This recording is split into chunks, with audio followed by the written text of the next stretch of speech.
ఫిరాయింపు ఎమ్మెల్యేలపై చర్యలు తీసుకోండి. సుప్రీంకోర్టులో బీఆర్ఎస్ పిటిషన్ వేయడం జరిగింది. 10 మంది ఎమ్మెల్యేలు ఎవరైతే ఉన్నారో బీఆర్ఎస్ పార్టీ బీఫామ్ పైన గెలిచి వాళ్ళు పార్టీ మారినటువంటి ఎమ్మెల్యేల పైన చర్యలు తీసుకోండి అని చెప్పేసి మరి సుప్రీంకోర్టుని ఆశ్రయించడం జరిగింది బీఆర్ఎస్ పార్టీ. మరి బీఆర్ఎస్ పార్టీకి ఏ విధమైనటువంటి తీర్పు రాబోతూ ఉంటుంది? ఫిరాయింపుదారులపై చర్యలు తీసుకోండి. సుప్రీంకోర్టులో కేసు వేసిన బీఆర్ఎస్ కేసు పర్యవేక్షణ నిమిత్తం ఢిల్లీకి హరీష్ రావు వెళ్ళిందట. భారత రాష్ట్ర సమితి నుంచి గెలిచి కాంగ్రెస్ పార్టీలో చేరిన ఎమ్మెల్యేలపై చర్యలు తీసుకోవాలని కోరుతూ ఆ పార్టీ సుప్రీంకోర్టును ఆశ్రయించింది. హైకోర్టు తీర్పు ప్రకారం స్పీకర్ ఎలాంటి చర్యలకు ఉపక్రమించలేదని, వారిపై అనర్హత వేటు వేయాలని కోరుతూ గురువారం సుప్రీంకోర్టులో పార్టీ పిటిషన్ దాఖలు చేసింది. దానం నాగేందర్, కడియం శ్రీహరి, తెల్లం వెంకట్రావులపై స్పెషల్ లీవ్ పిటిషన్ వేగా మిగిలిన 7 ఎమ్మెల్యేలపై రిట్ పిటిషన్ దాఖలు చేసింది.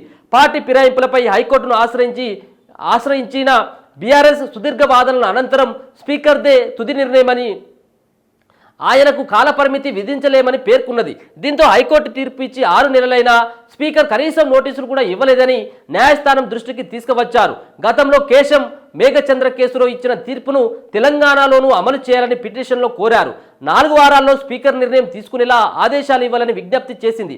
గురువారం party working president KTR ED ముందు విచారణకు హాజరు కావాల్సి ఉండడంతో ఈ కేసును పర్యవేక్షించడానికి పార్టీ సీనియర్ అందుబాటులో ఉండడానికి మాజీ మంత్రి హరీష్ రావు గురువారం ఢిల్లీ వెళ్లారు. అక్కడ న్యాయవాదులతో సంప్రదింపులు జరిపారు. సో ముఖ్యంగా హైకోర్టు సైతం కూడా చెప్పడం జరిగింది. ఇక్కడ ఉన్నటువంటి ఈ కేసు ఏదైతే ఉందో పార్టీ మారినటువంటి ఎమ్మెల్యేలపైన చర్యలు తీసుకోవాలని చెప్పేసి గతంలో హైకోర్టును ఆశ్రయించినటువంటి బీఆర్ఎస్ పార్టీకి కోర్టు సైతం కూడా చెప్పడం జరిగింది. ఇదంతా కూడా స్పీకరే తుది నిర్ణయం తీసుకుంటారని చెప్పేసి చెప్పిండు. కానీ స్పీకర్ తుది నిర్ణయం ఇప్పటివరకు 5-6 నెలలు అయితే ఉన్నా కానీ ఇప్పటివరకు ఎట్లాంటి నిర్ణయం తీసుకోవట్లేదు. కాబట్టి సుప్రీంకోర్టు జోక్యం చేసుకొని దీంట్లో 4 వారాల గడువు ఇచ్చి అది స్పీకర్కి ఆదేశాలు ఇవ్వాలి. గతంలో జరిగినటువంటి మేఘచంద్ర కేసులో ఎవరైతే పార్టీ మారినటువంటి ఎమ్మెల్యేల పైన చర్యలు తీసుకొని వాళ్ళని మరి అనర్హత వేటు వేయడం జరిగింది. సో అదే తీర్పుని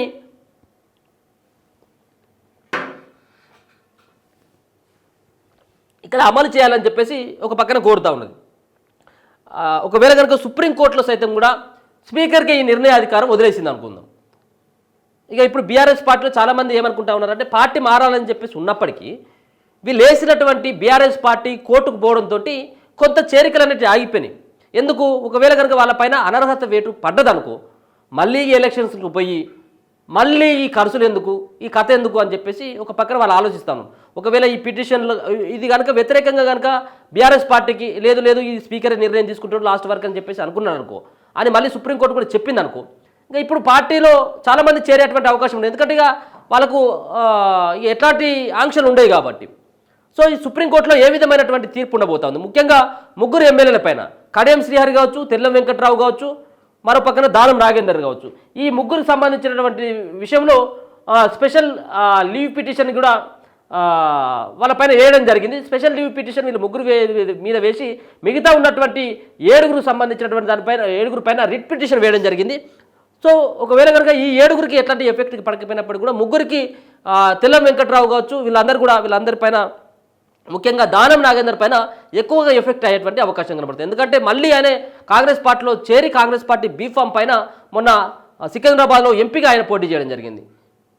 కాబట్టి దీంట్లో కోర్టు ఏ విధంగా జోక్యం తీసుకుంటుంది, వాళ్ళపైన చర్యలు తీసుకోవాలని చెప్పేసి పార్టీ ఫిరాయింపుదారులపైన ఖచ్చితంగా కోర్టు స్పందించండి. హైకోర్టులో ఈ విధంగా హైకోర్టులో స్పీకర్కి నిర్ణయం తీసుకోమని చెప్పేసి బాధ్యతలు అప్పగిస్తే స్పీకర్ ఇప్పటివరకు కూడా నిర్ణయం తీసుకుంటాడు. కాబట్టి దయచేసి దీంట్లో చర్యలు తీసుకోండి అని చెప్పేసి మరి బీఆర్ఎస్ పార్టీ చెప్పింది. బీఆర్ఎస్ పార్టీ కోర్టును ఆశ్రయించింది. దీంట్లో ఆ న్యాయవాదులతోటి వీళ్ళతోటి అందరితోటి ఈయన మాట్లాడుతూ ఉన్నాడట ఢిల్లీలో హరీష్ రావు. సో మరి గతంలో మరి మీరు చాలామంది గతంలో డైరెక్ట్ సిఎల్పీనే లేకుండా మీ పార్టీలో విలీనం చేసుకున్నారు కదా. సో అప్పుడేమో మీ చట్టాలు వీళ్ళకు చుట్టాలు అయిపోయినాయి, ఇప్పుడేమో మళ్ళీ చట్టాలు గుర్తొచ్చినాయి అన్నట్టు. అంటే వాళ్ళేమో పార్టీలో ఎంతమందినైనా చేసుకోవచ్చు, ఏ విధంగానైనా ప్రలోభాలు పెట్టవచ్చు, మొత్తం పార్టీనే లేకుండా మొత్తం సర్వనాశనం చేయాలని చెప్పేసి కేసీఆర్ భావించవచ్చు.